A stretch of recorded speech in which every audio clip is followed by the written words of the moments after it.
So to do the sleeve, where's the thing? No, it doesn't go up. Okay. So you sew the undersleeve and you leave the vent side. You can have it. You leave the vent side open. So let's start with this side. You're gonna turn it right sides together and you're gonna stitch at 1/2 inch seam allowance. I'm going to put a few pins just to illustrate how this goes. You trim the corner and you turn it inside out. See how it creates that beautiful corner right there? Oh my goodness. Okay, by itself.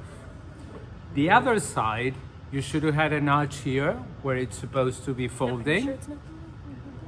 No, sometimes it ain't. Yeah, it's maybe ghost.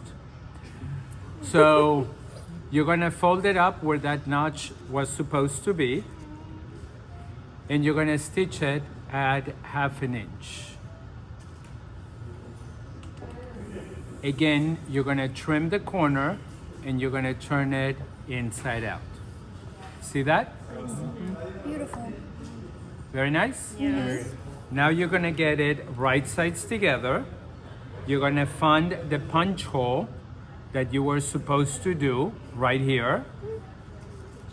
Right? You know, the intersection of the 1/2 inch.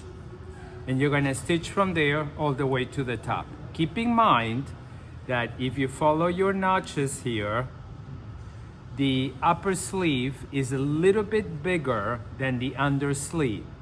So maybe you want to run your stitch at 5 so you can pull your thread and you can ease it in. You don't want gathers, you don't want pleats. You want it to be eased in. Okay? So you can create this. See how my sleeve has a little fullness on the elbow here? Yeah. That's what it's going to do. Do we do that with the lining as well? Yes? Okay. Because you have it exactly on the lining. Okay? So after you stitched it here, you're gonna press your seams open, except that it's going to do this. See, because it has this, it's gonna go to one side and this needs to be pressed open. So you're gonna snip in a diagonal, so here will open, but this will stay this way. Okay. Does that make sense? Yeah. Okay, so then now you're going to pin it all around here.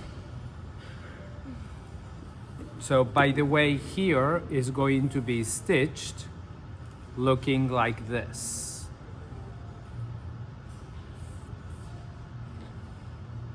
See across? You're gonna have this seam allowance folded. You're not gonna have it opening because it's going to be forcing this weird. This seam is going to be folded like this. And then here you're gonna snip it, so this seam allowance from here up will be pressed open.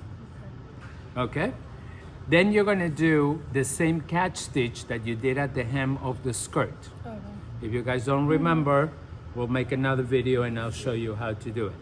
And you're gonna stitch all the way around it, barely catching a thread of the interfacing because you don't wanna see it on the other side.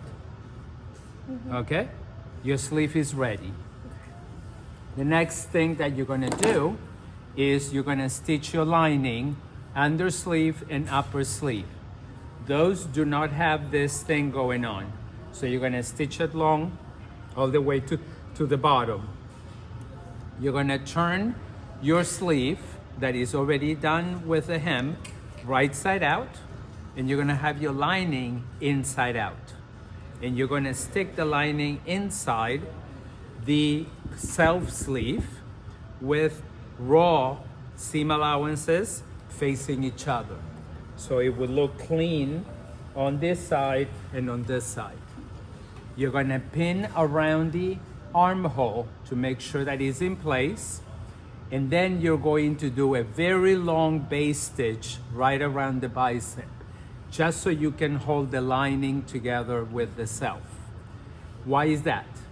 Because when you are working with your lining is always longer than your actual sleeve. See, it creates that little pleat in there.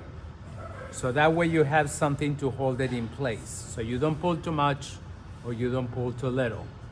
Also, when you are going to attach the sleeve to the jacket, you will be able to tuck in the lining so it's out of your way when you're sewing only the self. But when we get there, we'll look at it again. Okay. Okay, that's it.